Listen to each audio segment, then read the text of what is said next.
My question is جیسے بھی آپ نے خود ہی کہا کہ ہم نمازیں پڑھتے ہیں لیکن وہ نمازیں ایسی ہیں کہ نماز کا حق ادا نہیں ہوتا. ہم ایسی سوسائٹی میں بڑے ہوئے ہیں سر کہ جس میں ہر چیز بڑی کنڈیشن رہی ہے ہمارے ساتھ. لیکن ہم جب چھوٹے تھے تو ڈر لگتا تھا تو کہتے تھے کہ دعا مانگ لو اور صورتیں پڑھ لے تو ڈر چلا جائے گا.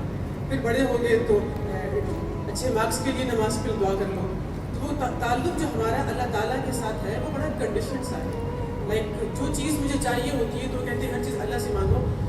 Just I want your guidance how can we redefine our relationship with Allah, جس میں ہمارا تعلق اللہ تعالیٰ کے ساتھ صرف محبت کا ہو, صرف کمپیشن کا ہو اور نیڈ بیس ہمارا ریلیشن شپ نہ ہو.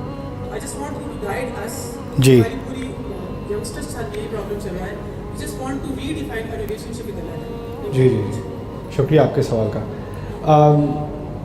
پہلی بات تو یہ کہ اللہ تعالیٰ سے جو ہمارا تعلق ہے اس کی ایک بنیاد نہیں ہے, بہت ساری بنیادیں ہیں. اور انسان جس مرحلے میں گزر رہا ہوتا ہے تو اس تعلق کا کچھ پہلو سامنے آگے آ جاتا ہے, پھر دوسرا پیچھے ہٹ جاتا ہے.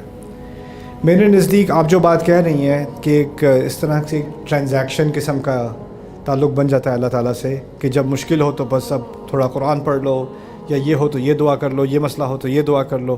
اس میں کچھ حد تک تو بات جائز ہے, ایسا ہوتا ہے اور ایسا ہونا بھی چاہیے. ہمیں اللہ تعالیٰ سے اپنی مشکلوں کے دوران مانگنا چاہیے, دعا کرنی چاہیے. لیکن اگر وہ تعلق صرف اس حد تک رہ گیا تو زیادتی ہے اللہ تعالیٰ کے ساتھ, کیونکہ ہم اللہ تعالیٰ کے پاس آ رہے ہیں جب ہمیں کچھ چاہیے ہوتا ہے, لیکن اللہ کو بھی کچھ چاہیے, لیکن ہم اللہ کی طرف نہیں آ رہے.